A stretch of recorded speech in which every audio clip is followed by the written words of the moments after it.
to listen to the Lap Traffic Podcast.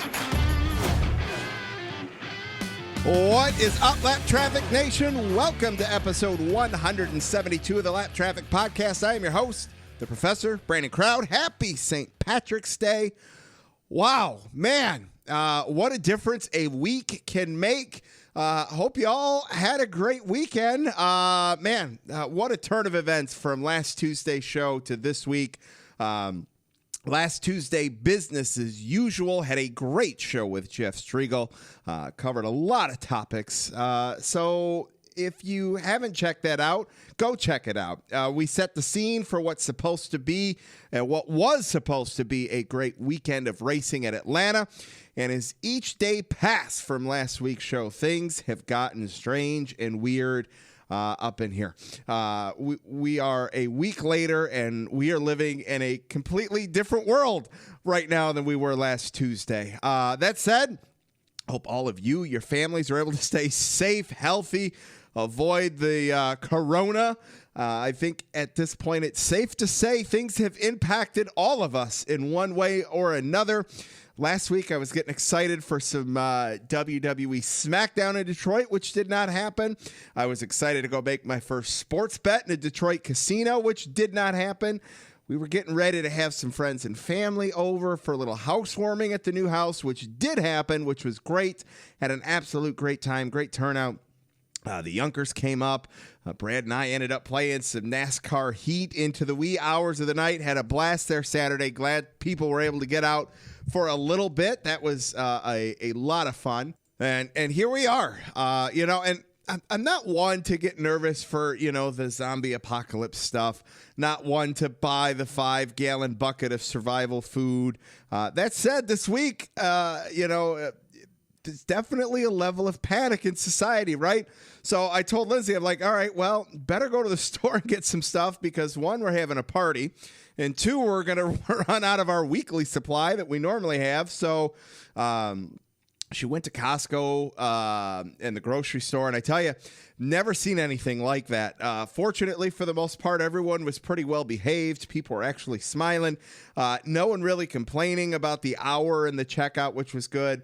The whole overbuying on toilet paper and hand sanitizer, I don't really get what that's all about.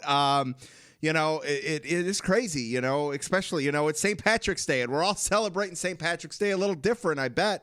Across the country, I know most states, bars, restaurants are dine-in only, and, the wife and I are fortunate. We get to work from home on a regular basis as it is, so this isn't a real big change of scenery for us from that regard, but from kids, I saw today right before I hit the record button that I think it was Kansas.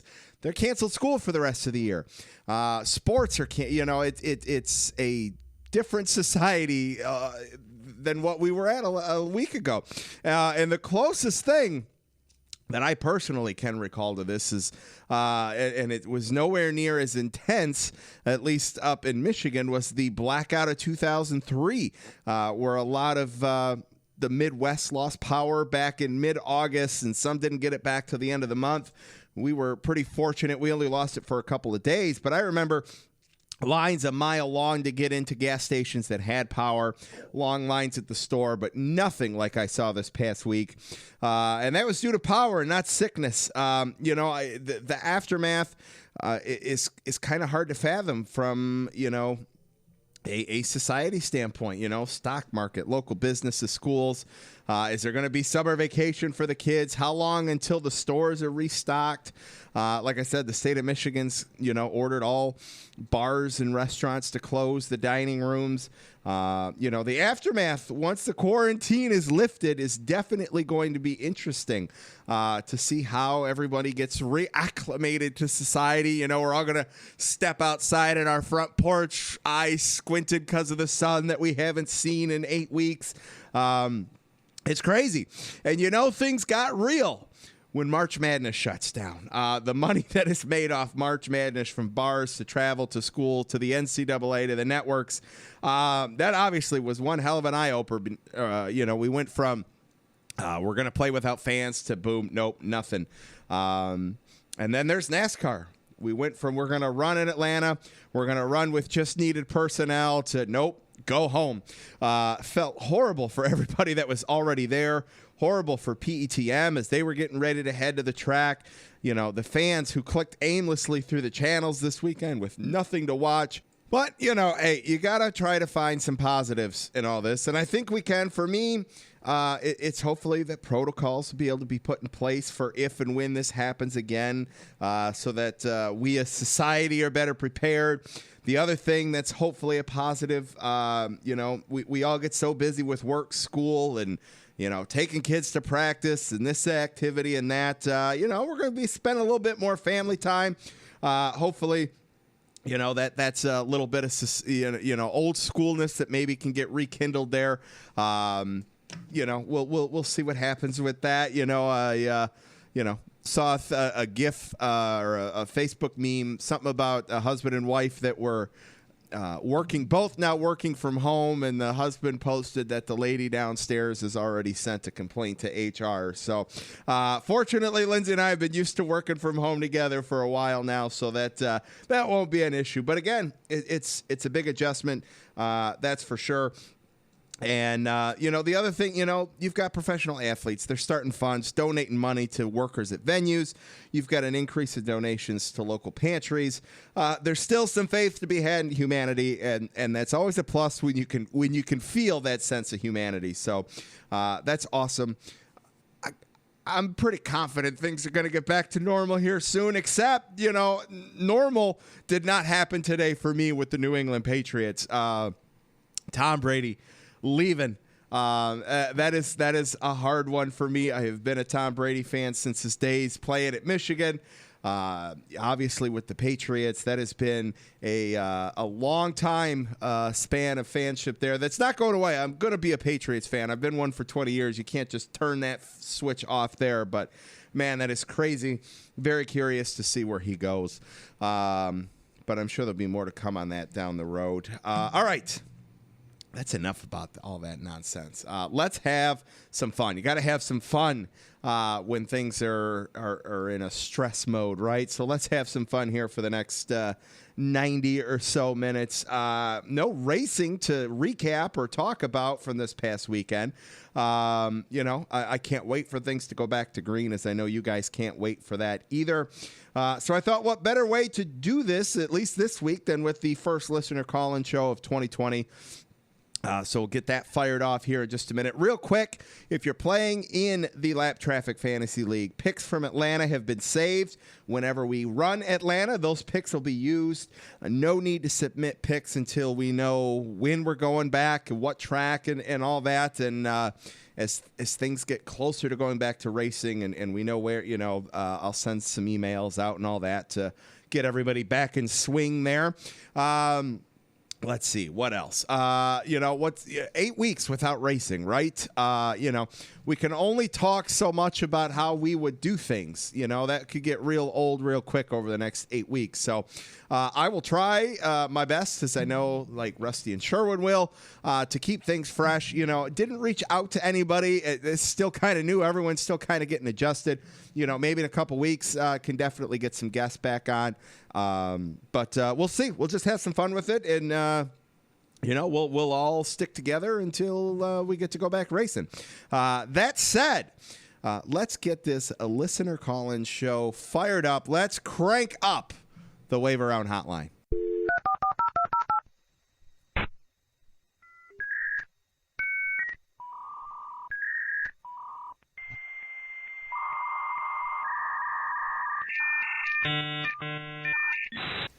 All right, Lap Traffic Nation, joining me on the line, making his first appearance on a listener call-in show. He's become one of the regulars on the weekly Wave Around hotline with his lucky dog and lap down picks. Welcome to the show, Mr. Matt Camper. Sir, what's up, man? How are you? Good, Brandon. How you doing? Awesome, man. Thanks for calling in. Appreciate it. Welcome to the first listener call-in show of 2020. Thanks. Enjoying it. Absolutely. Excellent. All right, man. Let's start with this. First year in the Lap Traffic Fantasy for you. What do you think of it so far?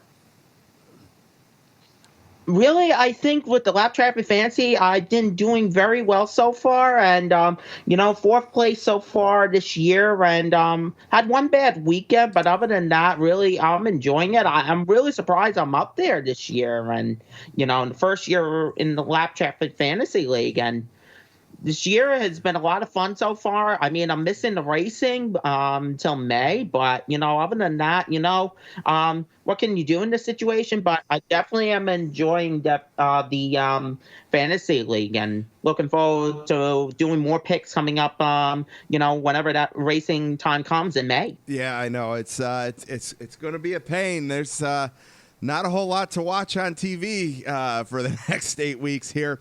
You mentioned that might be 8 weeks or so before we go back racing. If you were in charge of handling the rescheduling of things, how would you do it? I know there was talk that NASCAR wants to get all 36 in. Would you keep all 36? Would you cut some? What would you do to make sure we got things finished on time?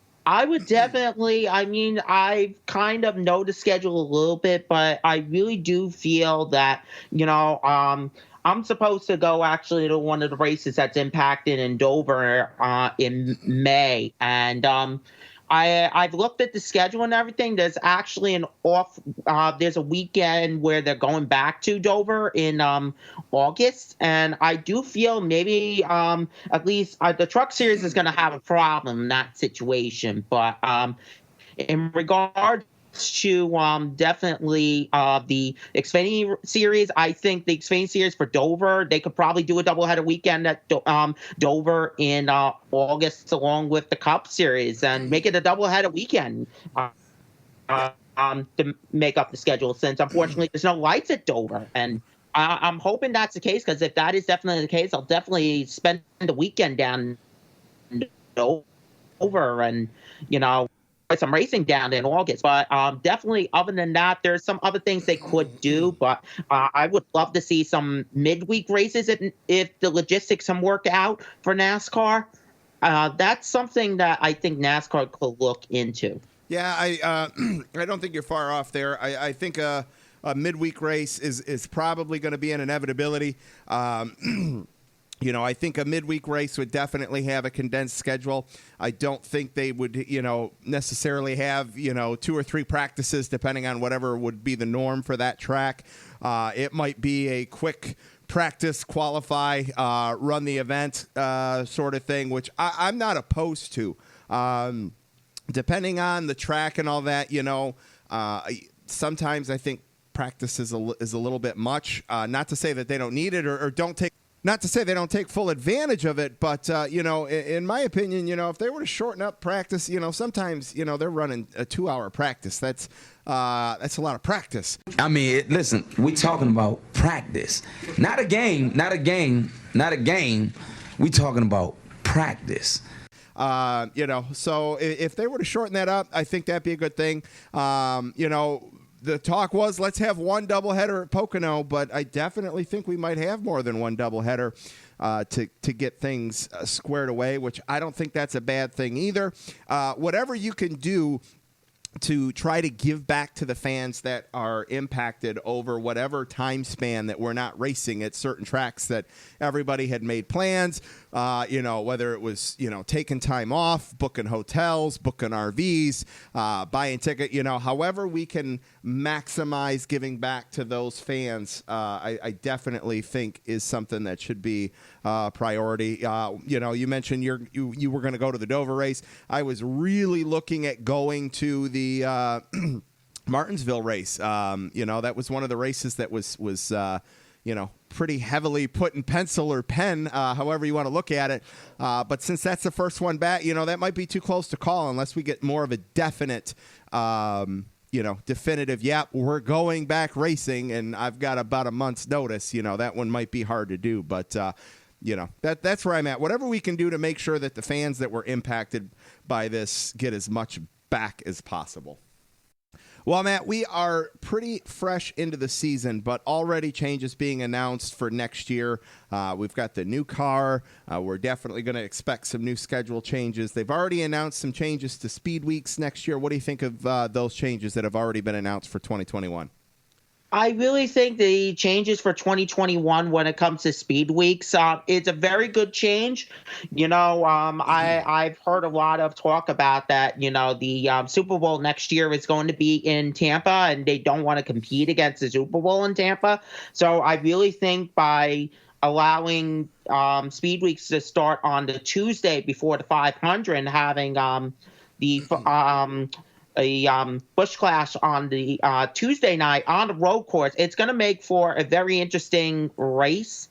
Qualifying on a Wednesday, you're going to have racing basically every day from Tuesday to Sunday to the Daytona 500. And I really think that's going to allow for more fans to come out to Daytona International Speedway to see the speed weeks, and maybe even call it a speed week at this point, because it's only 1 week, and I feel that it's going to make for a lot more fans wanting to come because, originally you had Friday, Saturday, and Sunday. Then you had the garage closed Monday, Tuesday, Wednesday before the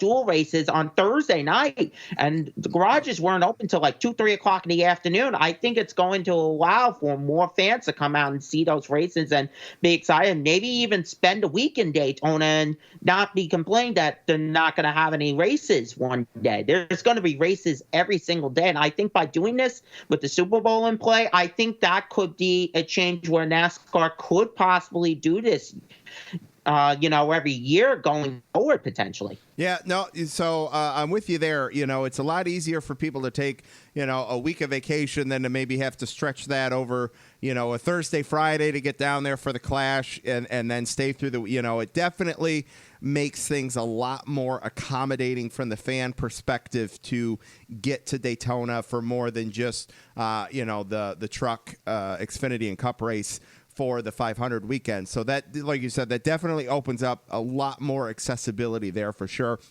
And that's a great call. I didn't even realize the Super Bowl with Tampa. That's great. Don't compete with those that you don't want to compete with. And so that's a great call by NASCAR. Hey, the Super Bowl's the Super Bowl. Don't try to run anything with that because you're going to lose. And they recognize that, and that's okay. You can't expect the Clash weekend to, hold up against the Super Bowl. That's just not going to happen with any sport. So to condense it, that's great.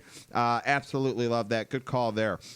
Matt, what's going on with you for the quarantine that we've got going on? Do you get to work from home at all? What's what are you going to do to occupy your time over the next couple of weeks here?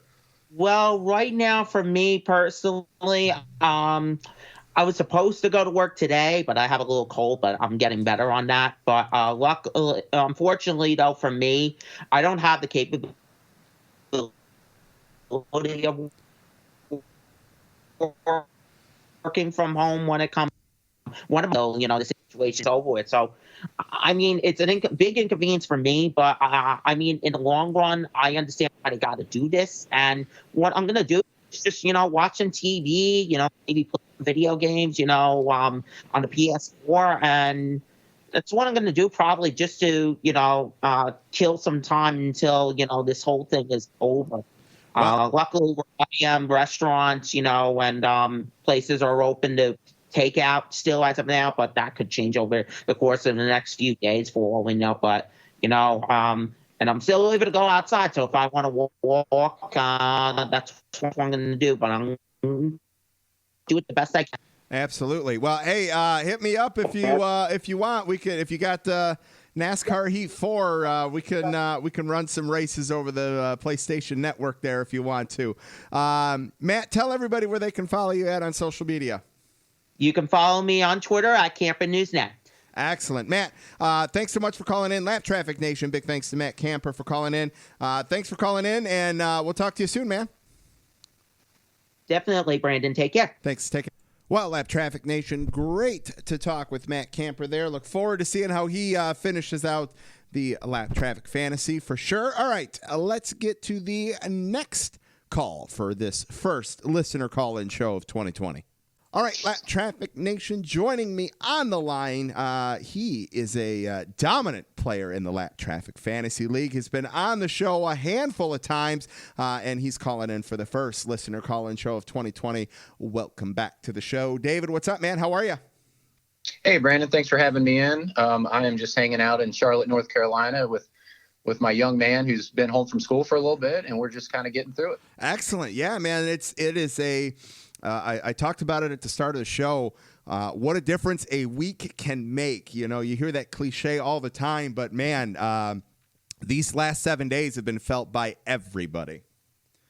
Yep. I was watching Twitter last Friday, getting ready for trucks, and then Xfinity, and then Cup, and then we ain't got nothing happening for 8 weeks. So, Nothing. You know, that's fine. My picks weren't going to be any good anyways. This is the way this year's going so far. Yeah, so. It's been a little struggle. You know, I mean, no one struggles like I struggle. I'm just in a constant state of struggle with my fantasy picks, which is fine.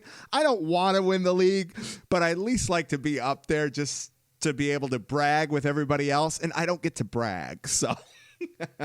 Yeah, I went from a trophy winner last year to not sniffing the top 20. My Daniel Hemrick picks for the last few weeks have been contrarian and not good. Yeah. There've been a couple Hemrick picks. What do you think of the changes with the limits with the Cup picks? Is that has that been a good change? Even though you're not doing well yourself, have you liked that change? Yeah, I don't mind it. I think keeping it to the Cup series is enough. When we get down to the Xfinity, I just think I'm getting too cute with my Daniel Hemrick. I need to stick to Chase Briscoe in the Ford and be done with it. Well, if it had paid off like week 1 or 2, then you maybe could have rolled with it. Correct. But with everyone going with Cindric, Allgaier, or Chase Briscoe, the Xfinity Series this year, it's like those three. Right. The nice thing is the Truck Series has had a nice fluctuation in picks, which is keeping things interesting there. So, man, I can't wait to get that thing cranked back up here in 8 weeks. That's a long time from now, man. Yeah, that is a long time from now. And I guess they're looking at Martinsville as the next race. And if I'm not mistaken, I believe that's under the lights, maybe in the fall, which is the first night race at Martinsville. But no doubt that place is going to sell out if we get going back in 8 weeks. Yeah, that was that was the first race I was going to try to get to this year. And if they can make, if they can give I know that's like they're tentative. If they can give an indication that, it's going to happen by, mid-April, I can probably still make that happen. So I'm hoping that would be amazing. I've been dying to get to Martinsville, and the fact that it's supposed to be under the lights with trucks and Cup, I want to be there for that. So hopefully things go according to plan there. That's for sure. You mentioned sitting at home there with the kids and all that good stuff. We don't have sports to watch. Is there something that you're going to be binge watching over the next 8 weeks? What is on the Netflix must watch list for you? Yeah, I would love to say it's like Law and Order and Prodigal Son and some of these like cool shows, but it's a lot of Minions. It's a lot of Trolls. It's a lot of those kind of things that get played over and over. My little guy is going on 3 years old, and we watch a little TV, we read a lot of books, but to settle down in the evening, it's Minions, it's Trolls, and it's those things. Fair enough. Unfortunately, there's no race hub to interrupt those things, and fantasy pods to listen to and things, but kind of put on hold right now, so we'll get through it. I hear it's funny. My wife had she was the maid of honor of our wedding, and a best friend of my wife since early college came down into town over the weekend with her 3-year-old. And I tell you, I got a new TV installed, and man, that big ass screen TV had nothing but Disney Plus on it for 2.5 days. So I feel you there. Talk about a company that's rolling in the money right now, them and the toilet paper companies. Yes. Disney Plus is probably doing all right. Yes, absolutely. All right, so we'll get to NASCAR here in just a second, but is there what sport are you really bummed missing March Madness, delay of baseball, anything else besides NASCAR that you're just like, oh, come on, man? Yeah, I know we've talked about before, but I'm from Dayton, Ohio, and I had a bunch of buddies. I didn't go to the University of Dayton, but I really wanted to see the Dayton Flyers get into March Madness. Sure. They lost 2 games this year. We're sitting at number 4 going into the Atlantic 10 championship game. They lost 2 games this year, one to Kansas as a buzzer beater in OT.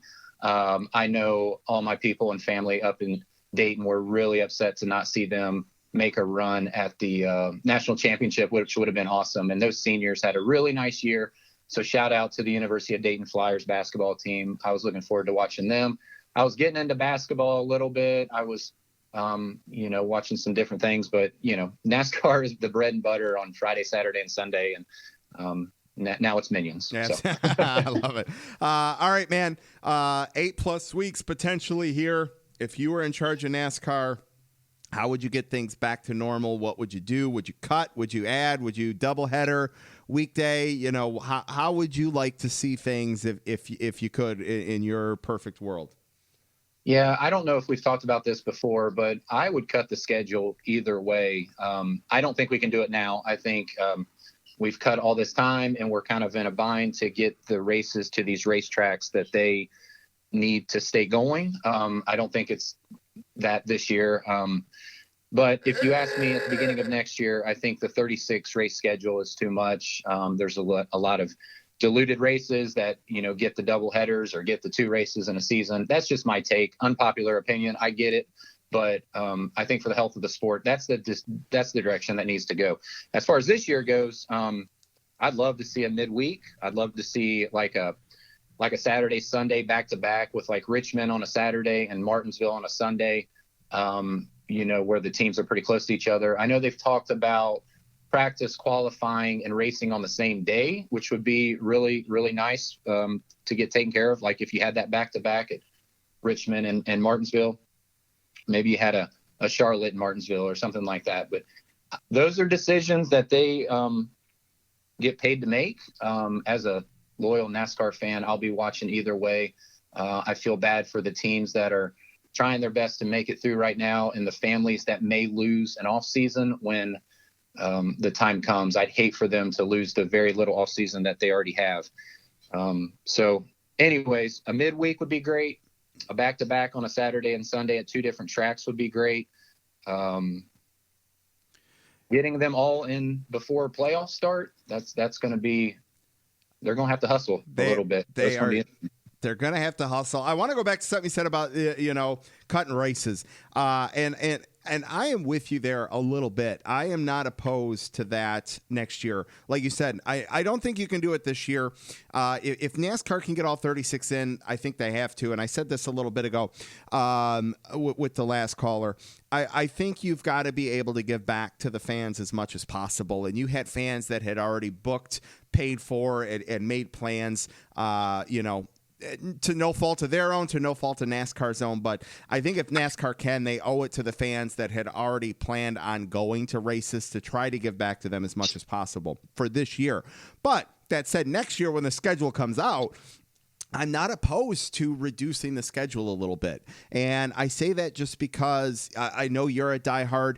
When you look at how much we miss the trucks, and there are 23 races. Now, I'm not saying NASCAR and the Cup Series needs to go down to 23, but when you look at the amount of off weeks and we clamor for the trucks to get back, one, because we love the on-track product and all that, but we love the truck racing. Less is more, I think, in sometimes, and that could be a case. It's maybe a little oversaturated sometimes, so I'm with you there. I don't know what the perfect number would be, but I am definitely, I wouldn't be opposed to a few less races just to create that need, that drive, and hopefully the want for racing. I would agree. That's a great point on the truck series. I love the truck series. I think we would all agree that's one of the best racing in all 3 series. And I think there's a piece of me that just loves it on a Friday night because I didn't have it the week before. Absolutely. Yeah. No, I'm with you there. And then you mentioned, the midweek races, a Richmond, Martinsville, over a couple-day time period. That would be absolutely incredible. I think that would be great. And I think, if they were to cut practice and qualifying, to a degree in terms of, not giving them that much time, hey, go out there with what you brought, man. How did you unload? And let's see what you can do during the race to make it better. I'm not opposed to that at all. Let's see. All right, let's talk about what we've had so far. We're 4 races in. Ford's looking pretty good. Chevy's looking all right. Toyota, everyone's talked about Toyota to a degree as far as, are they struggling? The sample size, they won Daytona. To me, Daytona's the anomaly. Kyle Busch has struggled. Martin Truex has struggled. A lot of these guys have started towards the back. Where are you at 4 races into the season? Well, I'm in a great place because my driver has won 2 races this year. I think Ryan Blaney has been great this year, but Joey Logano and Brad Keselowski and Ryan Blaney getting to the front and kind of sitting there. He's had some issues, but I think Team Penske is in the driver's seat right now. They look really, really strong. There was a lot of questions going into the season with off-season changes and crew chiefs and pit crews and things. And I love Todd Gordon, but Paul Wolf has breathe fresh air into that team, and they are getting it done. Joey, doesn't practice great, but, there's some chemistry there between him and crew chief, and they are straight getting it done at the latter stages of the races. And, to see the 22 car kind of lead laps with 100 to go is a great sign moving forward. This happened last year, though, as well. And Penske came out strong and did a really nice job in the first third, and Toyota kind of took over from there. I wanted to ask you a question about who do you think the break hurts the most? Team Penske and Team Hendrick seem like they're on the right track, and you made a point about Toyota struggling a little bit, but 8 weeks from now, we may be looking at something else. I saw on Twitter today that they are limiting the tunnel testing for the new car for next year, and you got to think that they're starting to limit some work on cars. I'm not real sure about the logistics of all that, but who do you think the brake hurts? Who do you think the brake helps? So I think the answer depends on what track we end up actually going racing at first. If we are able to go to Martinsville, the 2 drivers that come to mind dominating Martinsville are Hamlin and Johnson, Toyota and Chevy. So I think if either one of those 2 could Johnson, obviously, I was never the biggest Johnson fan growing up, but I'm rooting for him this year. I want to see him get at least one more win on his, last, tour around the circuit here in his retirement year. Hamlin's dominated. He won Daytona. A Hamlin win at Martinsville could be the pick-me-up that Joe Gibbs Racing needs. I'm not concerned about Ford. I don't think they're going to lose momentum. They have, more cars in the field than anybody. I think Ford will be fine. It's a matter of who else gets to share a piece of that Ford pie with Joey Logano there. That is yet to be seen. But I think,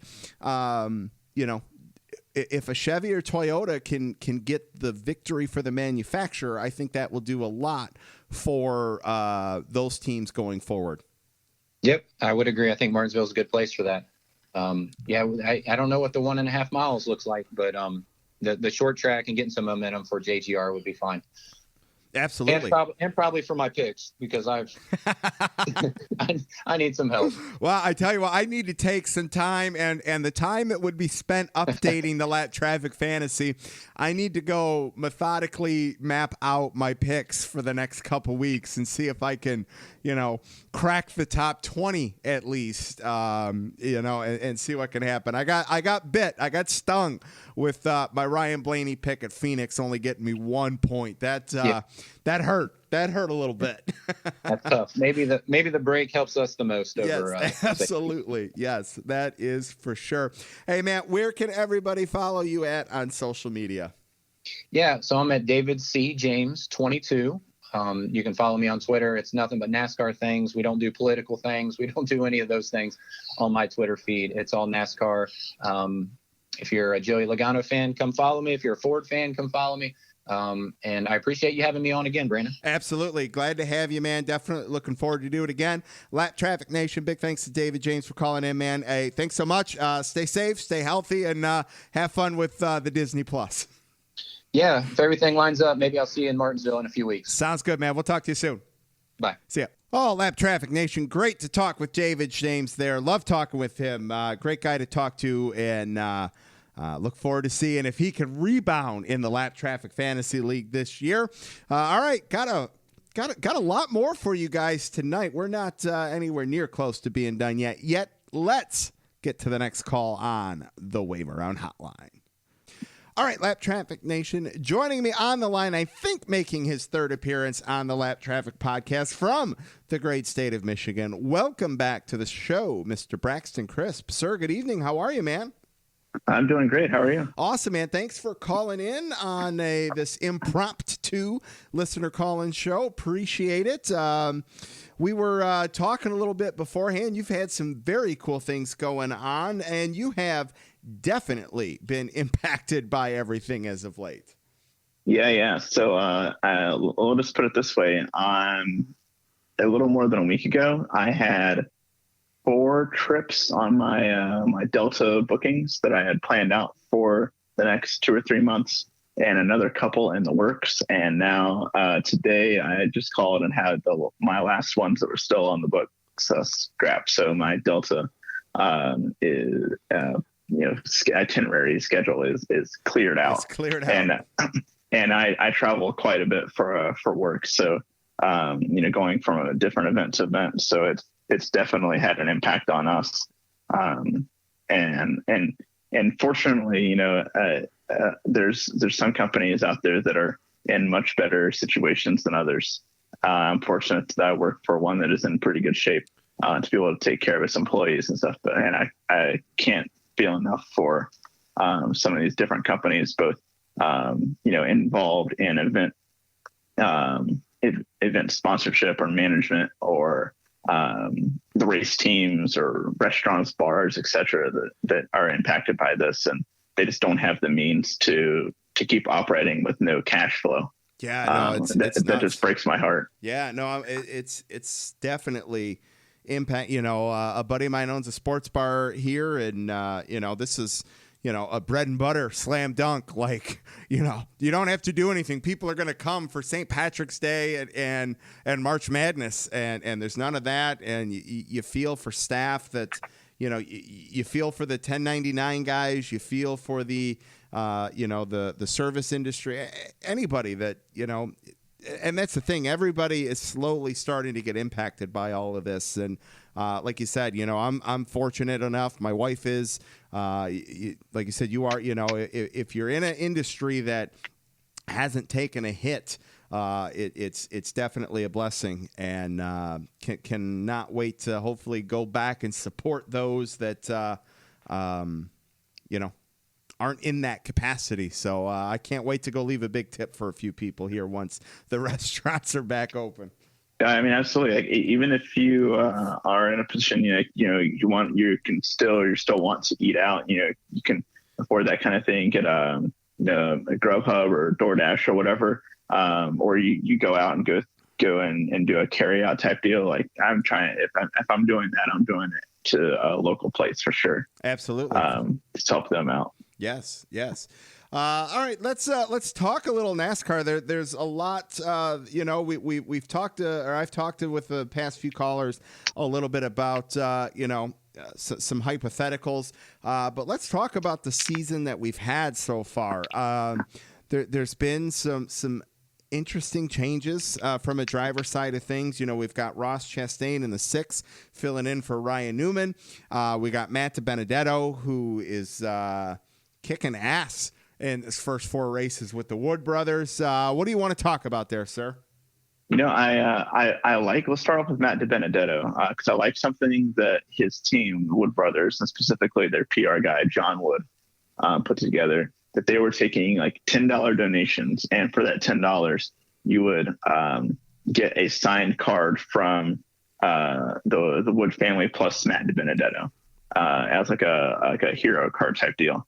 And then they were taking that $10 and they were putting that towards buying tablets to give to senior living facilities there in their hometown of Stuart, Virginia, so that they could be able to have like video visits with family members and stuff that, the elderly are susceptible to this virus. And of course, they've been shut down from visitation. So I think it's really cool, something they did. That's absolutely incredible. That's a unique charity opportunity right there, which is really because something that could very easily be overlooked in something that's at the grand scheme that this thing is at right now. So that is absolutely fantastic.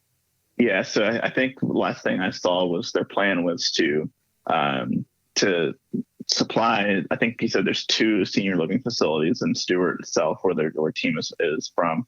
And they're going to get those facilities set up with all the tablets they need for their usage. And they're going to then branch out into Southwest Virginia where they're from. And I think that's just amazing. And I know I chipped in a little bit on that just because I think it's really important to help out the people who, especially the elderly, like they want to be, in touch with people. They want to be in touch with the rest of the world and their family and stuff. And it's not their fault that they're put in this situation. So anything you can do to help them out, I thought that was worth it. That's awesome. Absolutely awesome. In terms of on the track, I think Matt DiBenedetto has done really well in that car this year. And it's really a big carryover from what he did last year in the 95. I think about how the change he's had to make through the offseason, not just from team to team, but it's alliance team with JGR going to alliance team with Penske to new manufacturer. There's a lot of things going on there, and he's not missed a beat on track. And I think that is really, really good for his career path. And I think that puts him in a prime position to be one of the most talked about free agents. Tom Brady is changing teams now. I think don't get me started on that. I think not necessarily of that magnitude, but there's a good chance that if Matt DiBenedetto keeps this up throughout the season, whenever it resumes, however it resumes, that he is going to be very sought after this winter, because there are a lot of good seats that are going to be open the way things are shaking out, or at least we think, with the secrecy behind NASCAR contracts and everything. Sure. Well, I think when you look at Matt DiBenedetto over the last couple of years, he's had these 1-year deals, 3 different teams, like you mentioned, 3 different off seasons. He's had team change, manufacturer change, like you said. I hope like hell, and I think it will happen, that after this year, Matt DiBenedetto gets his first multi-year deal, which I have no idea, right? But I would have to think that if you have a multi-year deal, that takes a little bit of pressure off. And depending on the person, I suppose, pressure off could be good or bad, right? And I would just have to think, we see what he can do under pressure with all of that. If he didn't have to know that, oh, man, I better get at least X amount of top 10s or I'm not going to have a ride next year. If he didn't have to have that stress, who knows what he could do if he was just to be a little bit more relaxed. And maybe he is. I don't know. But I would just have to think that the peace of mind of a multi-year deal would probably be absolutely amazing for Matt DiBenedetto. I think that certainly could go a long way. But I'm also not entirely sure that it would change his mindset so much. And I've never, talked to him. I would love to meet him and just chat with him and stuff. But the way I've read some things about him and hearing him on Dale Jr.'s podcast last year is that he has gone his entire career in racing, all the way from when he first got into a car when he was in his late teens in California, getting in that opportunity. He's always had that kind of pressure put on himself to perform, because his family didn't come from a ton of money. He didn't come from an area where racing was a big deal. It didn't come from a racing family, period. So he's always had that kind of pressure. And I almost feel like he's going to, even if it's artificial, keep that pressure put on himself if he were to get a multi-year deal, just because, if it's not broken, don't fix it kind of thing. Like why relax and hang and chill out and try to have fun with it and stuff. Well, of course he's having fun with it. He's enjoying his time. But, you know what I mean? Why not put a lot of pressure on yourself if that's what you've always done and it's gotten you this far? Yeah, no, that's excellent point. If that's obviously how he's used to accustomed to driving and all that. So I could absolutely see him keeping that on himself that way, even if he does get some type of a multi-year deal for sure. I have to say though, like with this layoff with NASCAR, I can't imagine how big his biceps are going to be when they come back to racing.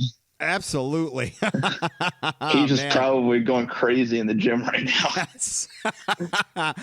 He's going to be ripped. He's going to be busting out of that fire suit for sure. He's like I think a lot of us and stuff I think some people are more fit than others, of course, and stuff. And so we might take this time to kind of lounge around the house and watch stuff on Netflix or whatever. I bet Matt DiBenedetto, does a little bit of work. You might get on Twitter for a little while and be like, I'm bored with Twitter, I'm gonna go lift. Yep. And for sure. and then he'll go and do a little laundry or whatever. And it's like, I might lift while the laundry's going. Absolutely. All right, Matt, what there was so much hype surrounding the Bounty with the Truck Series that I absolutely loved. I talked about it at length over the last couple weeks. The trucks were off during that whole thing, and we were supposed to get the big payoff this past weekend. Chase Elliott in Atlanta going out there against Kyle Busch. Is the hype lost? Can that be recouped? What do you think? So I think it all depends on how the reschedules go, especially with Homestead being a kind of a wild card track because of the age of its surface and how you can run multiple lines. Same thing kind of Atlanta.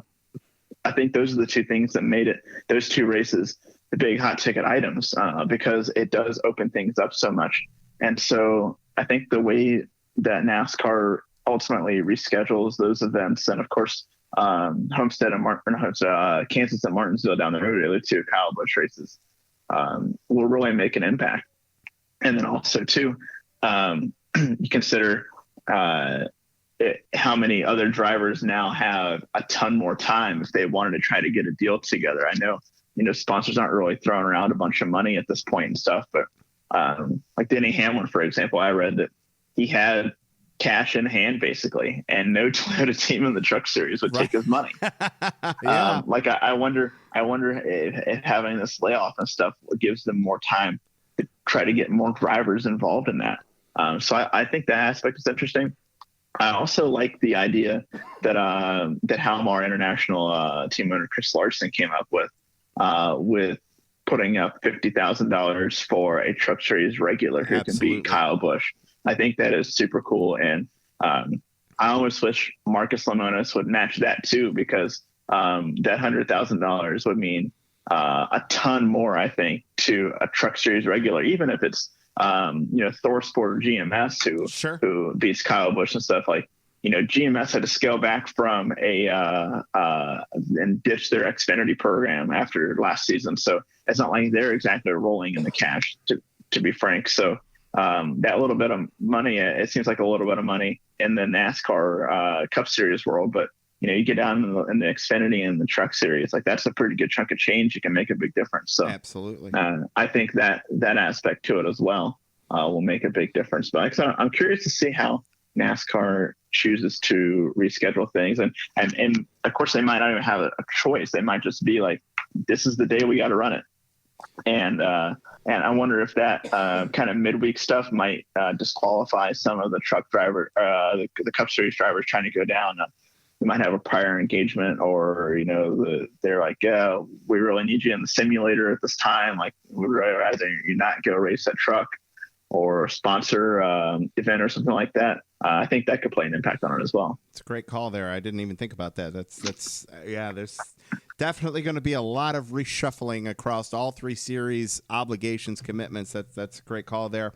All right, Braxton, you mentioned you don't have a lot of travel coming up with all this. We don't have any racing. We don't have any sports. What are you going to do to occupy your time over the next 8 weeks? So I've been pounding through Letterkenny on Hulu, and I really, really enjoy it. It's a good call. My brother-in-law suggested I watch that, so I'm going through that right now. The other suggestion I have from a friend back in West Virginia is Justified. So I think I might start that once I'm finished with Letterkenny. To be honest, I know there are a ton of races on old races, especially on YouTube. Yep. And I'm trying to kind of hold those off for a little while because right now I don't have the itch for sports so bad. So I don't want to burn, but it's coming. So yes. I don't want to burn through all of that stuff super early in this and then end up where I'm like just dying towards the end and there's nothing more to watch. I've burned through it all. For me, so like I've been playing a lot of Madden and NASCAR Heat on the PS4, and I've kind of scaled back the NASCAR playing and saving that. Like this past weekend, Friday night, I was sitting in the basement, nothing to do or watch, so I'm like, all right, I'm going to race trucks at Atlanta. So I'm trying to save that. I'm just going to run some races at the tracks that we're supposed to be at just to give me some NASCAR. I'm not going to play any NASCAR during the week. I'm going to save that for the weekends and run the tracks that we're supposed to be at just to make me feel like I've got something there. I watched the Replacements 100 on Sunday. Did you? How was it? It was really good. I was really impressed. There was some really good racing. Parker Kligerman had an equipment malfunction stuff with his wheel, I think, that it basically made it look like he blew a right front tire and he drove straight into the wall in turn 1. And he was up there competing pretty hard. The way they have it set up in the sim is you can get a one-time reset to start at the back of the field, but it puts you have a fresh car. In the event that thing happens or whatever, or some internet issue out of your control or whatever. Sure. So he got his reset and he drove all the way back up to 5th in like 40 laps. That's awesome. And so I thought that was really cool. William Byron had a really strong run, especially I think that the first 50 or so laps were pretty caution filled. So a lot of stopping and starting. And then after the last restart, they came with like 40 some to go, I think. William Byron had a pretty good charge going after Josh Williams, who was Ryan Blaney's spotter. And then you were able to see the actual fall off. It was almost exactly like in a real race that William Byron had used up all of his tires, that he slid back a ways and wasn't able to challenge the lead after 15, 20 laps of really charging up, trying to make a pass there. So I thought it was really well done. I've heard that Ryan Vargas, who is in the ARC Menard series and I think has some truck series rides lined up for this year, he's putting something together that's going to run on Thursday night. That's a truck series iRacing kind of deal. So I'm kind of excited for that. I also not NASCAR related, but I watched the open wheel thing that they had on Sunday morning, where Max Verstappen and Simon Pagenaud ran at the Nürburgring and some open wheel Formula cars, and that was pretty cool as well. I thought it was interesting. They described how a lot of these sim racers, they understand how their sim cars will react with their not being like physical feedback like a real race car driver would have. Like there's nothing to compare with that butt in the seat feeling, sure, that they always kind of knock sim racers for. But you flip it on the other side, there's nothing that can make up for that not in the butt in the seat feeling, if that makes sense. Yeah, where the sim racers can anticipate it a little bit. And so like Max Verstappen, he was really good in his heat race and then didn't have a very good qualifying effort for the final and got mired back in the pack and couldn't make up hardly any spots And it was really apparent that it's one of those things to where he was probably used to having certain physical feedback from his car that he wasn't getting through his sim. And that made an impact in how he was controlling the car. So I thought that was really cool to watch that. And the way both of those things got thrown together in a matter of like 36, 48 hours is really awesome as well. Yeah, no, that's awesome. Yeah, well, that just shows you how much those guys just want to be racing something. They don't care what they're racing. I tell you what, on the NASCAR side, and I want to, you can kind of expand on this if you want to, but imagine if the last race we saw before all this postponement and cancellation stuff was going on was Phoenix with last year's aero package. Could you imagine the sour taste that people would have in their mouths as compared to Phoenix with the current aero package for the short tracks that led to so much better racing? That's a great, man, that's a great way to look at it, because at least we were left wanting more coming out of Phoenix than being, all pissed off and being like, I don't care, whatever, fine, don't race, I'm not watching anyways, kind of thing. So, yeah, I definitely think that would have set a different tone, if you will, for sure. Oh, yeah. I mean, I think between that and the bouncy, I think that has almost saved the interest in NASCAR for the time being. It helped, and it's definitely going to help keep interest over these next 8 weeks, I think, for sure.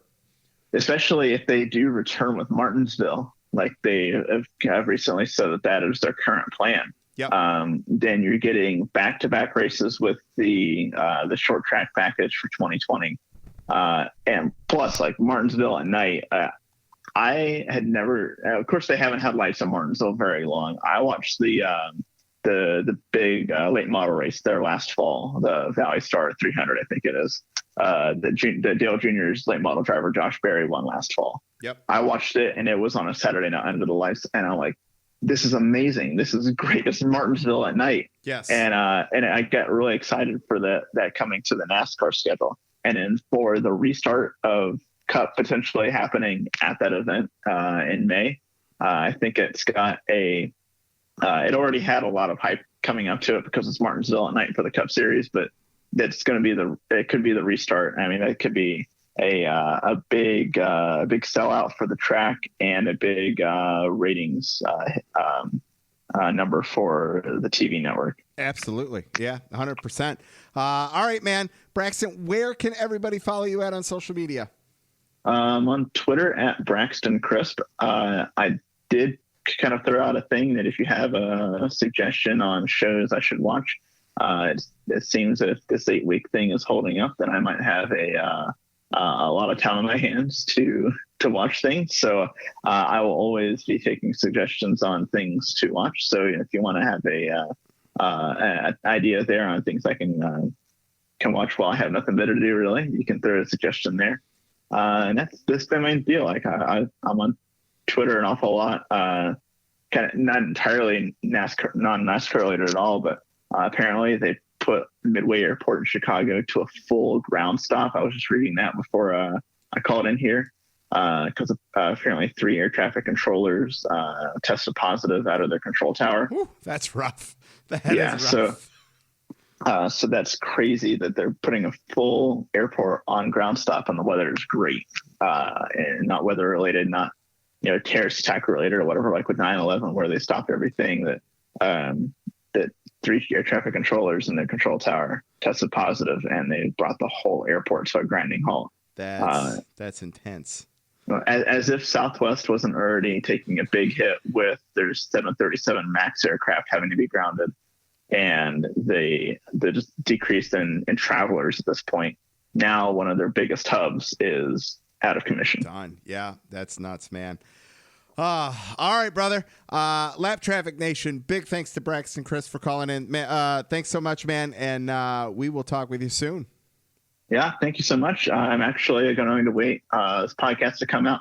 I'm also anxiously awaiting Dale Jr.'s podcast with Kyle Petty to come out because I know those two go back a long way and lots of good stories to be had there. So I'm anxiously awaiting that one. That will definitely be a good one. All right, man. We'll talk to you soon. Take it easy. You too. Thank you. Yep. Later. All right, Lap Traffic Nation. Great to talk to Braxton Chris there for sure. All right, let's keep things rolling real quick. A little social media. Make sure you check out the website, thelaptrafficpodcast.com. Like on Facebook, The Lap Traffic Podcast. Follow on Instagram, The Lap Traffic Podcast. And, of course, on Twitter, @LapTrafficPC. Listen to the show on iTunes, Podbean. Just search, subscribe. And, hey, if you're feeling up to it, leave a comment for sure. Don't forget about the 5,000 follower giveaway on Twitter. Got that rear quarter panel from Eric Almirola's car back with RPM. And I'm going to get a T-shirt giveaway out there because, hey, we all could use a little pick-me-up. I just got to come up with a pretty cool giveaway contest for it. So look for that later this week for sure. Don't forget about the store. Got T-shirts, hoodies, all that good stuff.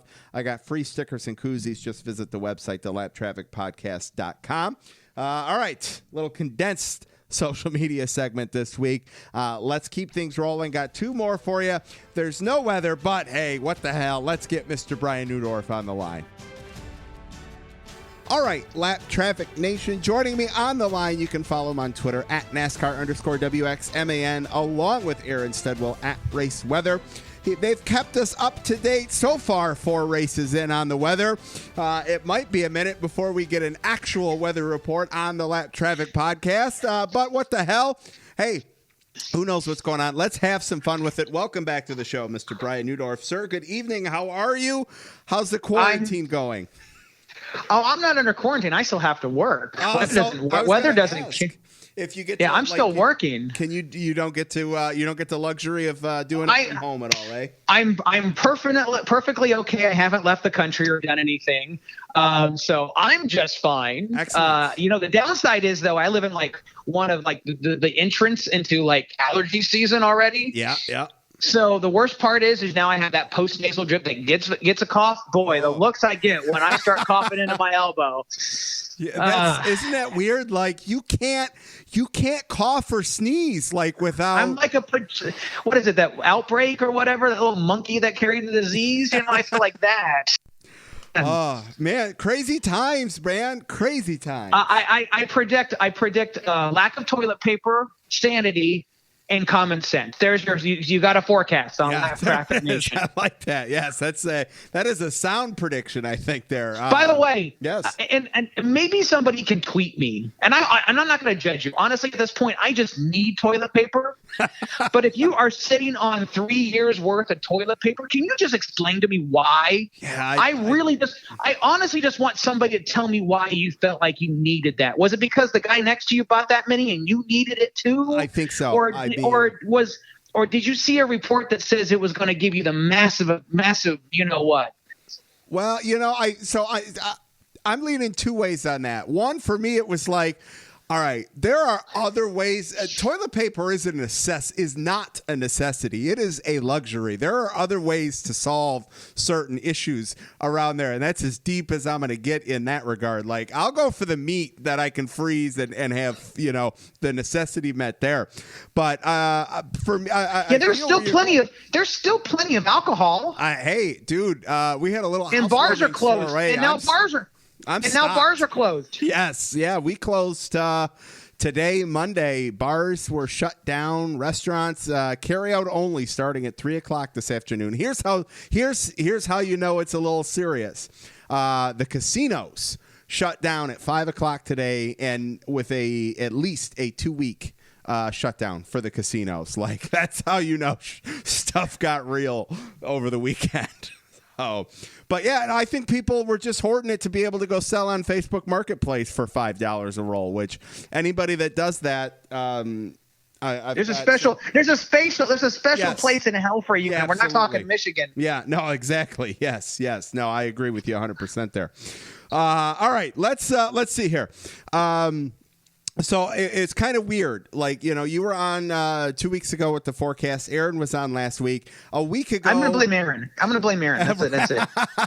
Everything was like status quo. And then it was like, Tuesday was normal. And then there was some rumblings Wednesday. Then it was just crazy, the magnitude. Each day that went on last week, we went from no Big Ten tournament to March Madness, no fans allowed to, And they didn't even get to that point. No, they didn't even get to that point. That was what was crazy. I'm like, all right, it sucks for people that plan trips and all that to go and attend, and it was going to be weird for the players to play it, in a basically empty house, but at least we'll have our sanity. We can watch our sports on TV, and that'll help get us through this here. And number one, yeah. Not even but you have to blame the NBA. The one player who got it. Oh, that's what I did mean. Not help himself there, did he?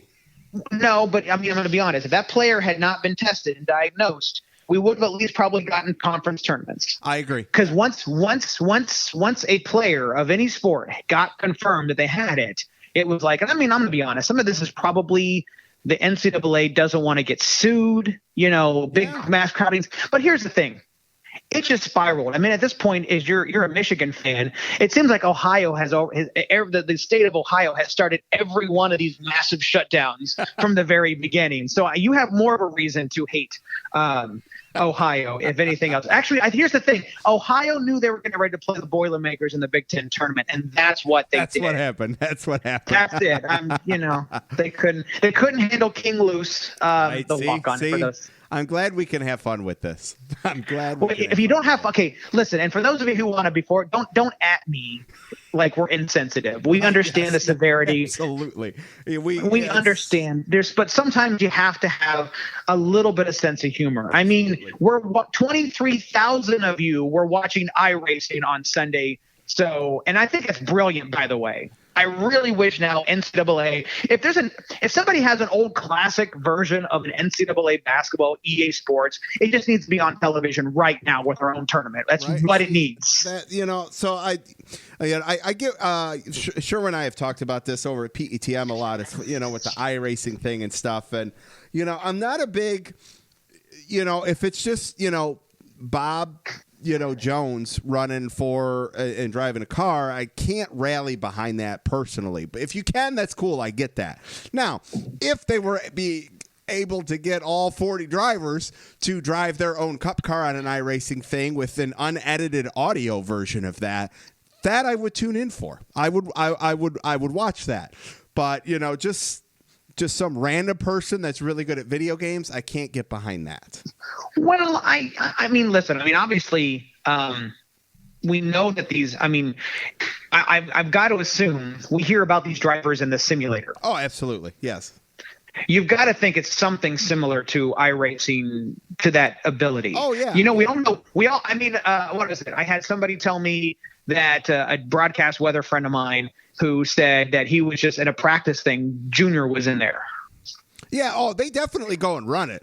But, I want all of them to run it. I'll watch all of them. They all. Yeah. Why not? Let's have a couple of races. Have the drivers and having fun. Yes. Having fun with it. Yes. Talking trash to each other behind that. I'll live tweet that. I'll get behind that. Hell, I paid for that. He paid per view. Yes. The foul language and everything. Oh, that has to be a must. If you don't give me that, I ain't tuning in. And anything with Clint Boyer and Bubba Wallace. That's absolutely. Yes. I am down with that. If it was like them and somebody doing their, somebody doing a Ricky Bobby impersonation and the other guy, that would be great. Yes, absolutely. Everyone would gain followers on Twitter, and everybody would go out and subscribe to iRace. So it would, it would all come full circle. Absolutely. Yes, At this point, the only thing we got going on is, how much of us are waiting for news from the NFL's offseason? How much of us are just waiting for any news? Like, we're just waiting for Tom Brady because we just want that sports news. Yes, we are clamoring. Most of us don't even we don't even like Tom Brady, but at this point, it's the best thing we've got going for us. Yes. Hey, speaking of football, hell, the draft could get phoned in via Skype for all we know, or something like that. Like, I don't think that's going to happen. We'll see. It's a crazy different. Listen, we want everybody to listen. Just listen to everybody. That's what video games are for. Twitter, but look out for those. If you do everything, I'm not a fan of what's going on completely, but we're doing it. I have to work. Okay. If I have training that I don't have to do at work, I'm supposed to stay at home. So, well, and so I want to ask, and I don't want to get too deep, but you've been around a news station for a long time in your career, so I want you to just have a little fun with this, but also tell me what you think on this. As far as where is the media in all of this, as far as Brian Newdorf is concerned? And then we'll have some fun. First of all, and I think that we saw NASCAR fans can relate to this analogy because we lived it. Daytona, Ryan Newman's accident. Sure. As soon as it was done, and we just saw the car, and then you saw all the blinds, and your mind went to the worst place it could possibly go. And why? Because there was no information. All right. There was no information, a lot of speculation. And what I've decided is another thing you term is you'll hear sometimes water will find a way. Water goes where it needs to go. Well, it's because it fills a space. Well, lack of knowledge or lack of information that is truthful, there's a vacuum, there's a void. So especially in today's social media, we rush to fill that void with whatever. Whether it's toilet paper, whether it's with, just massive. I mean, I get why people are shopping. Number one, most people like to eat out. Now they can't eat out and they have to actually cook, and they realize, oh my goodness, I don't have anything in my refrigerator. But it's a response. So let's go back to the media. We're all talking about COVID, Corona, whatever you want to call it, and you're talking about it. You want to know information. Well, local news, you're talking about it. They want you to watch. So if you're talking about it, they're going to go and cover it. I mean, they're going to cover the governor. They're going to cover everything. They're going to find different angles. And keep in mind, they're sending out some in a lot of small markets, if you lived in, anywhere from a veteran to most likely somebody fresh out of school or a couple of years.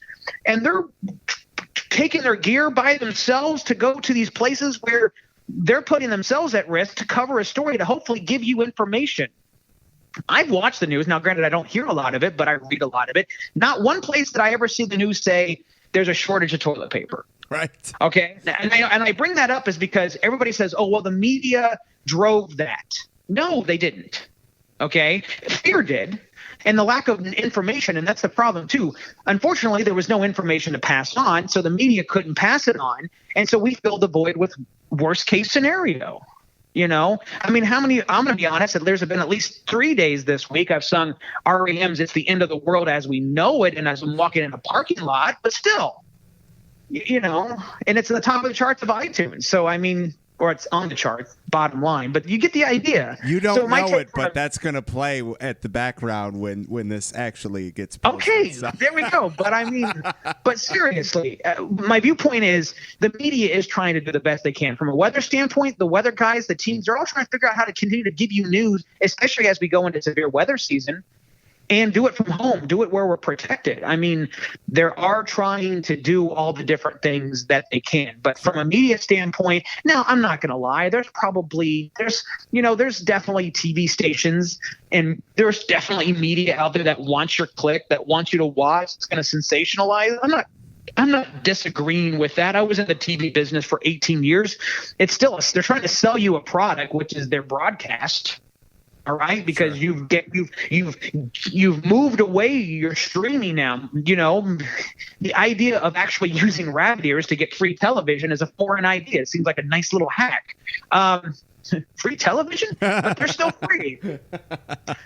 But I've been in those trenches. I've covered stories, and then sometimes you get news managers who want you to kind of find something juicy out of it when there's nothing juicy. Sure. But sometimes the news itself just lends it that way. But I think it's a fine balance. I think the news doesn't know anything because there's no information to pass along. They're only passing on what they can, and then because of the fact that we don't know what this virus can do, we don't know how many true cases. We know how many people die because you can count that number, and I'm not trying to sound callous. Please, but no. It's a statistic that's measurable. We don't know. It's very, but we don't have enough tests to know how many people have it. And please, this is what I'm going to tell everybody out there from a news standpoint. I understand there's a lot of distrust in government. There's a lot of distrust in the media.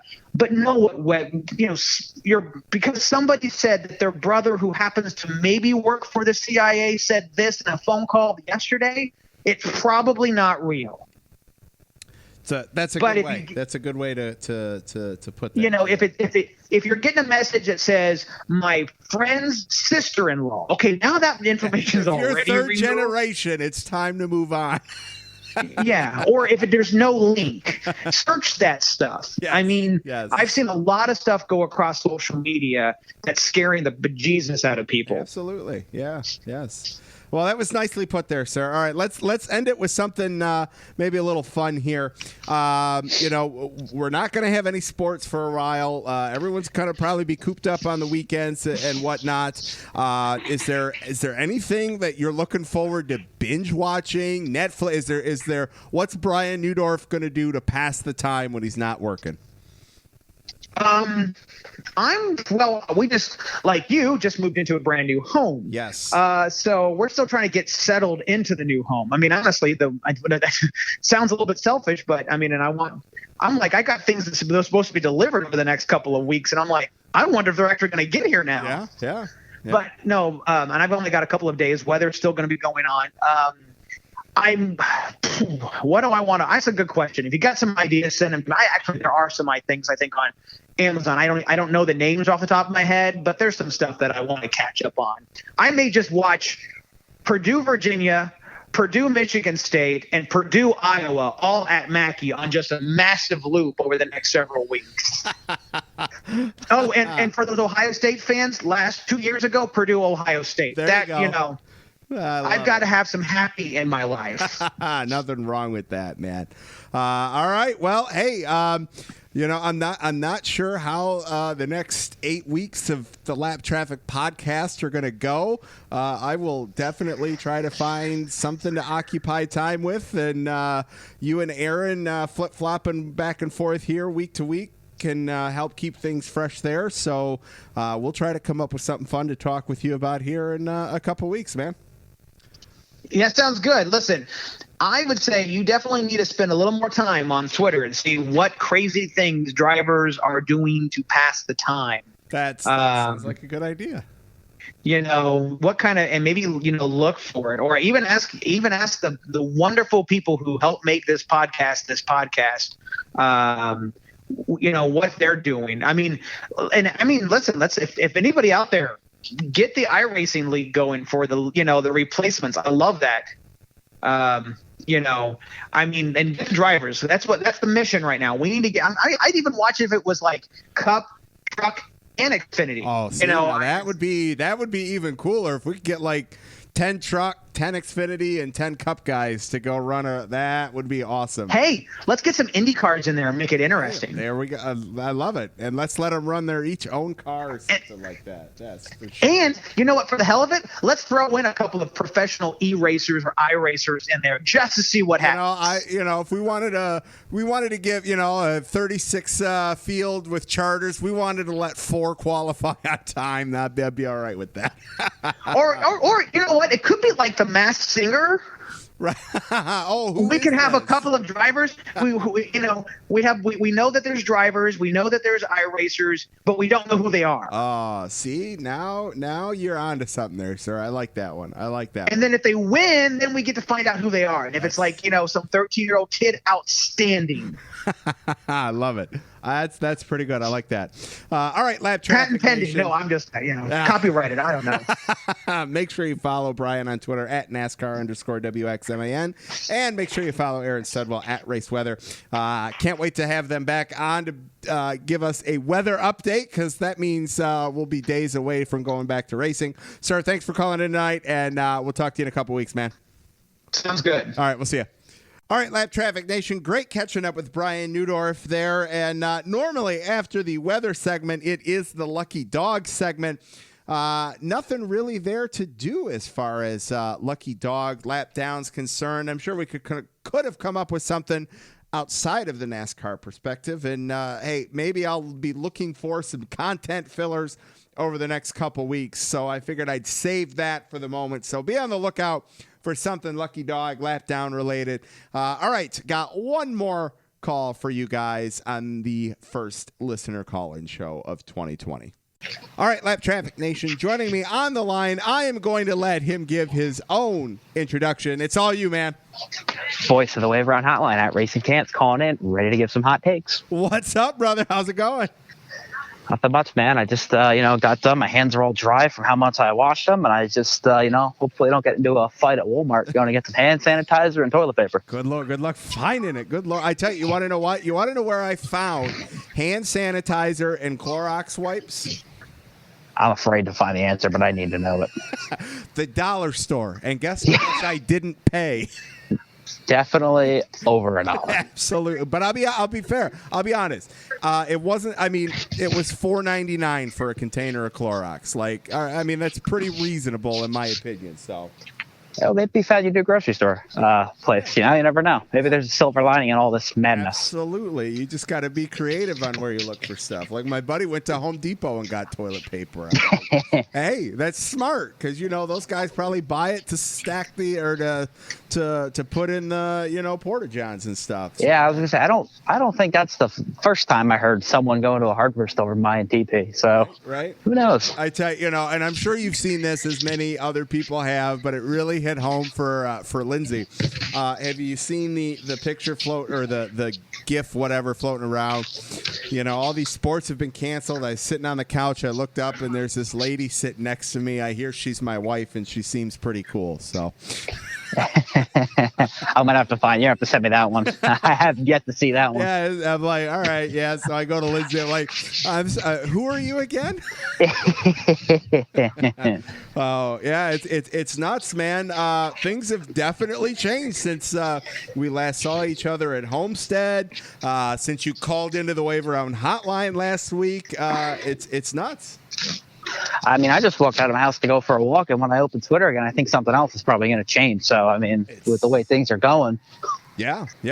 Well, I tell you what, before we get going on stuff, first off, I know you are very close to graduating with the police academy. Congrats on that. That is a personal sacrifice to enter that profession. I hope it doesn't get prolonged too much for you here, but thank you for everything you're doing there, sir. I appreciate that, man. Thank you. I'm just ready to hopefully go back within the next 2 weeks. And I will say I'm not the only one who's been canceled, so it's kind of frustrating on my end, but it is what it is. I can't control it. From bartenders up to CEOs, man, life is changing as we know it, and you got to look for silver linings and things. And I think for me, the silver lining that I'm looking at is I think we got to look at it as it's causing unnecessary panic, perhaps, but at least it's nothing overly serious. Like if you get it, you can recover from it, and hopefully it gets people better prepared for something down the line that is probably an inevitability. Yeah, just keep an eye on grandma and grandpa's out. Absolutely. Really. Yep. Pretty much it. Absolutely. Other than that, I don't see it as much more than maybe a little bit more severe seasonal flu. Absolutely. I'm with you there. All right, man. No baseball. I'm bummed, but I'm not as bummed as you probably are. That one stung. If it was 5 years ago, Detroit Tigers, maybe I'm taking it a little bit harder, but it was like Lindsay and I were actually at the point of we've gone down for opening day for years. Detroit makes a big to-do about opening day. And it was like, do we want to go? Do we want to take the day off for that? Well, that problem got solved for us without having to make that decision. But, that's I think this would be a good topic to talk about because, baseball's going to get delayed. We can get to the NASCAR news that just came out a little bit ago, and then you got football coming out saying there's a new CBA agreement with 17 games.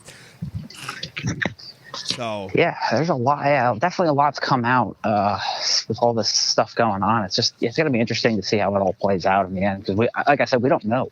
Every time you open up the news or Twitter or something, it's changing. So it's like, who knows? There's so much on the table right now, and what actually gets implemented it's going to be interesting. We don't know. Absolutely, we can have some fun with. Just kind of how we play things out. Let's say baseball doesn't get started until, mid-May, June. for me, and I think, and I wonder if baseball would want to do this, is 162 games. They take a lot of flack for it being that long of a schedule. If they knock it down to 82, they keep the interleague play, and if they reduce the number of conference times they're New York's going to Boston, vice versa, or the number of times Detroit's going to Chicago White Sox and vice versa. If they knock that down, what if it becomes really competitive and really good with an 82 game season? I could be, but I mean, this is going to go deep down a rabbit hole here. But with how bad baseball is right now, with between labor relations and whatnot, they're not in good shape. They're really screwed right now with all these minor leaguers that aren't getting paid. So that's kind of scary for those guys who aren't getting paid. It would be fun, an 82-game season. It definitely would add more of a playoff atmosphere to it. I think they should shorten the season, personally. If I was Major League Baseball, I would have Monday be a universal off day. I would go to a 6-man rotation, and I think you would see the number of UCLs blown out considerably down. I mean, I was a victim of that at 19 years old, so that sucked. That's what I would do if I was baseball. I did hear they might just want to pick up where they start off. As a Yankee fan, I'm not too happy about that because we got a lot of games against the Orioles early in the season, and those are gimmies. So definitely want those games against Baltimore. Well, I think cutting it from 162 down to 81, whatever that is there, that might be a lot, But I'm with you. I think they could shorten it up. Maybe 128, 130 some. And I like the Monday off. I think that's cool because you typically get that 4-game or that 3-game weekend series, and sometimes we get the 4-game. And let's maybe add in a doubleheader every once in a while, built into the schedule. I do miss those days a little bit. Those were always fun. Yeah, I'm not sure if the union would be okay with that. I would be, personally. I know. I think it would be fun. It would be fun, for sure. But I don't know if the union's going to want that. And with how bad the relations are right now, they got enough issues going on. The fact that, two future, I'm going to get flack for this, I'm sure, but they are, guys, relax. 2 future Hall of Famers, and, Harper and Machado not signing for spring training 2 years ago. That's a problem. Yeah. So that's not normal. So baseball might have a longer delay, we'll say, in a couple of years once they figure their ish out. Well, and speaking of, I was surprised, the NFL was able to come up with an agreement, 17-game season starting in 2021. I'm surprised, I know they were shooting for 18, but the fact they went to 17, I assume they're going to rotate every other year the extra home game for the teams, but I was surprised to see that one. Yeah, now I don't follow the NFL too closely, but I do have. That is surprising, and it's kind of hard to get away from the NFL, so I know enough about it. But with all the talk about concussions nowadays, I'm surprised they added a 17th game. Now, are they going to a second bye week like in college or no? No, they're adding to the playoff only one bye week, and that's for the conference champion, I believe, if I read things correctly there. That's interesting. Yes. Yeah. And they're going to keep 4 preseason games? No, they're dropping to 3. Yes. They should just drop to 0. I don't see a need for preseason. See, you drop to 0, then I could see the approval for 18 because that would make more sense. I just I'm not a fan of the 30-game grapefruit league in baseball. Like, come on, it is redundant. It is unnecessary. Like, it's long, but man, it takes a while to get these pitchers' arms stretched out. That's the problem with it. Well, that's the reason. Well, you know what I mean? Yeah, but it's like you think about, they report 2 weeks before that even starts. You got a 30-game grapefruit league. You make the playoffs. You're damn near playing, over 230 days of the year. Like that's a long season right there. That's why I think you've seen a guy like King Felix Hernandez out there in Seattle, and now with the Braves. He's young still. He's only 32 or 33, and you think he'd still be on top. Not maybe as good as he was, but still able to get big league hitters out, and he has not even been a big league caliber pitcher the past 2 years because I think of the amount of workload that was on that guy's arm from spring training and all those innings that he threw. I mean, it adds up on the arm, and that's why Severino from the Yankees. I mean, he probably threw close to maybe like 430 innings between spring training and the playoffs. And then the regular season, in his age 24 and 25 season, missed all of last year with a grade 2 lat strain, and this year, needs Tommy John surgery. So we need to find ways to keep these pitchers' arms safe. And well, I like what you said. Getting a sixth-man rotation in there probably wouldn't be a bad idea for these guys. That's for sure. Yeah. For any baseball fans out there, I'll recommend a fantastic book I read called The Arm by Jeff Passan.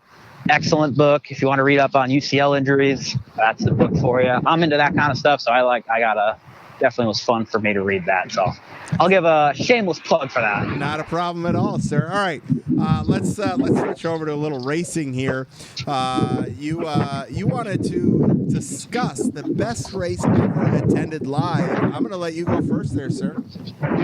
For me, this one's actually a no-brainer, and it's in the Jeff Gluck wasn't a good race poll era, and was number one for quite a while, and that would be the 2016 Spring Dover race. If anyone doesn't remember that race, it was the race that Jimmy Johnson's transmission locked up and wrecked 18-something cars on the front stretch on a restart, and then had a fantastic battle between future Hall of Famer Matt Kenseth and two winless young guns, Kyle Larson and Chase Elliott, for 50 laps. That was an excellent race to watch. And if I recall, that is the last race that Jimmy Johnson won? No, Matt Kenseth won that one. Kenseth won that one. Jimmy won the next year at Dover, the 2017 race. That was his last one. That's it. Okay. All right. I knew it was Dover. I was trying to put two and two together there. Yes. All right. Yeah, I was there for 17 as well. That was also a pretty damn good race, if I remember correctly. I like that. Yeah, that was, because that was the 17 race. That was the one where we had an interesting restart situation there, I believe. Yeah, there was a late caution. I don't remember for what. And there was a couple guys. I know Ty Dillon was one. And I think Ryan Newman might have been the other who kind of stayed out.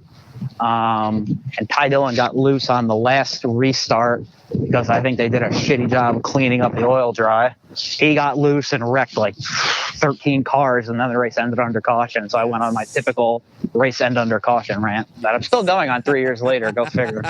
Maybe they should look into changing that, but what do I know? I can feel you there.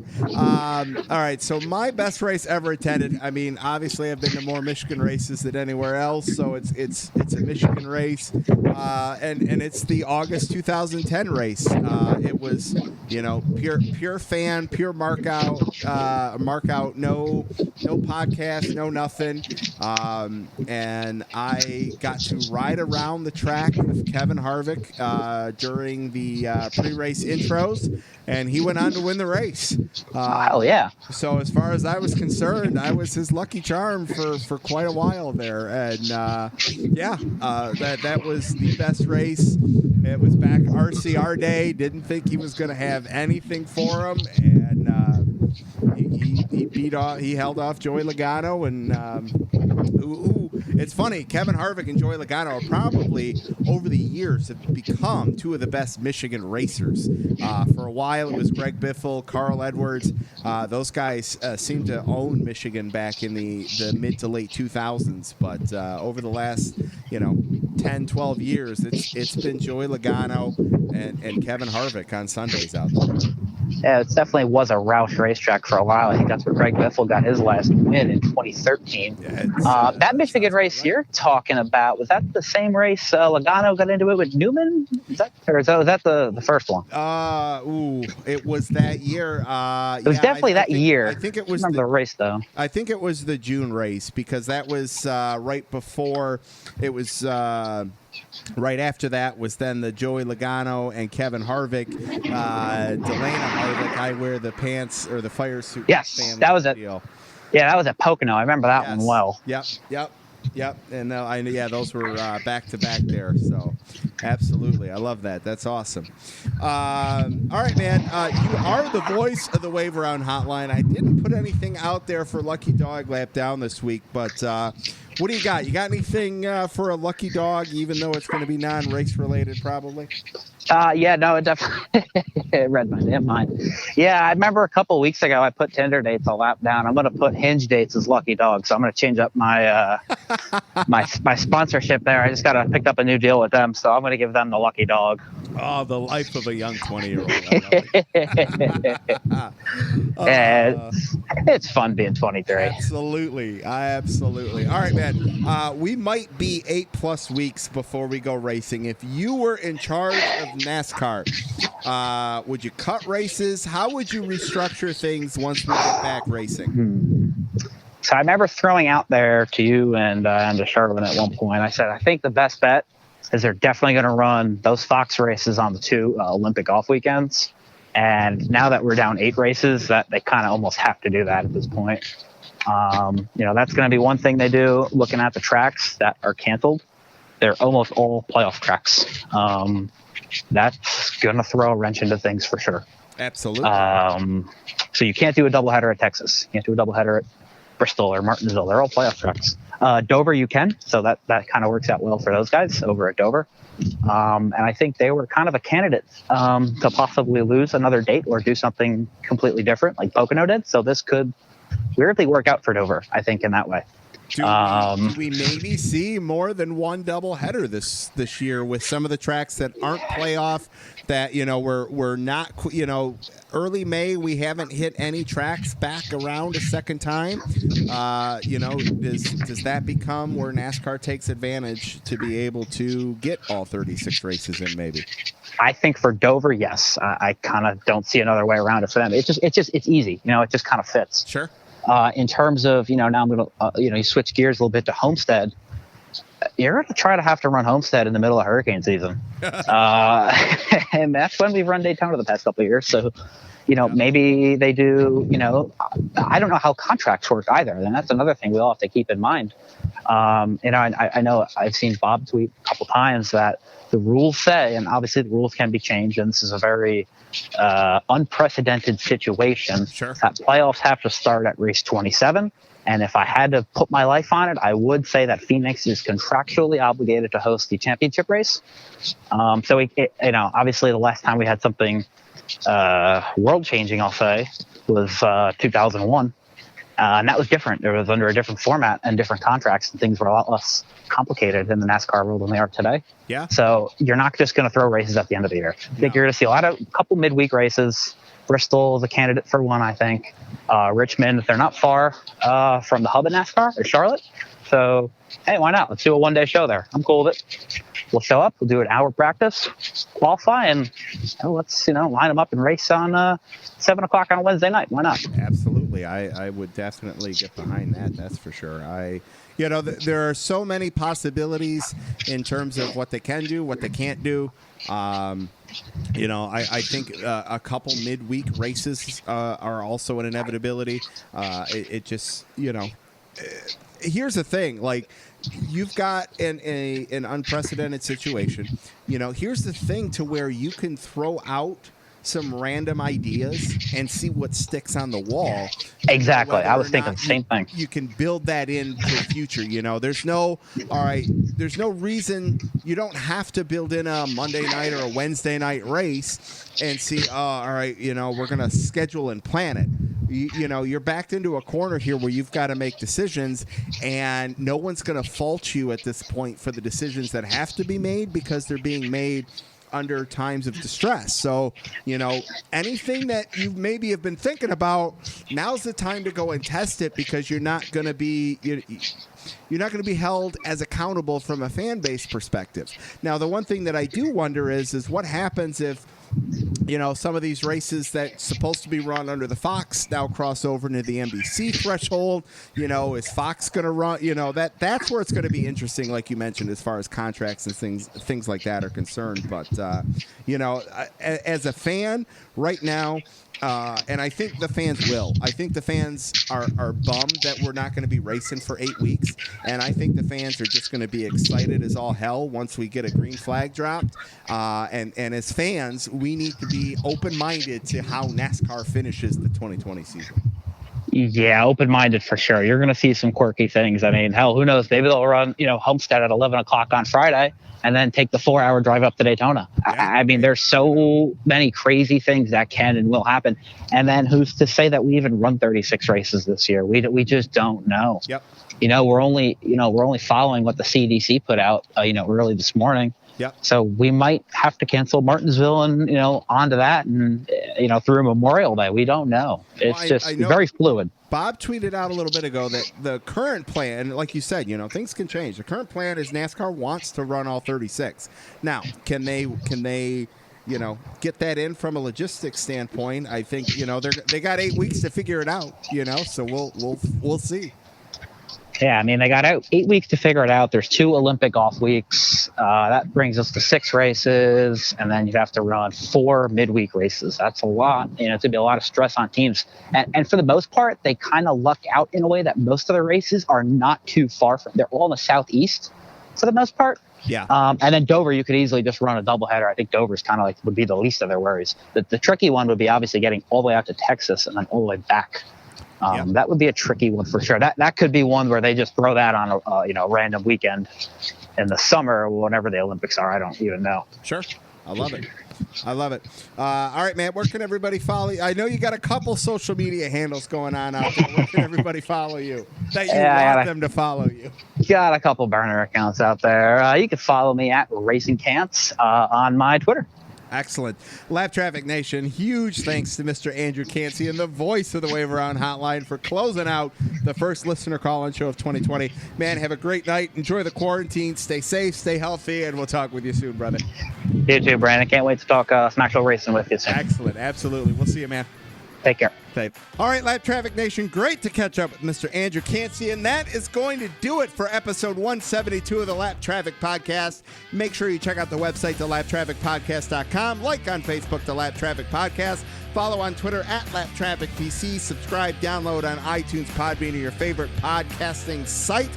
Big thanks to Matt Camper, David James, Braxton Chris, Brian Newdorf, and Andrew Cancian for calling in. I will figure something out for next week. Don't get caught chasing the lucky dog. Make sure you tune in each and every week to the Lap Traffic Podcast. Stay safe, stay healthy. See ya.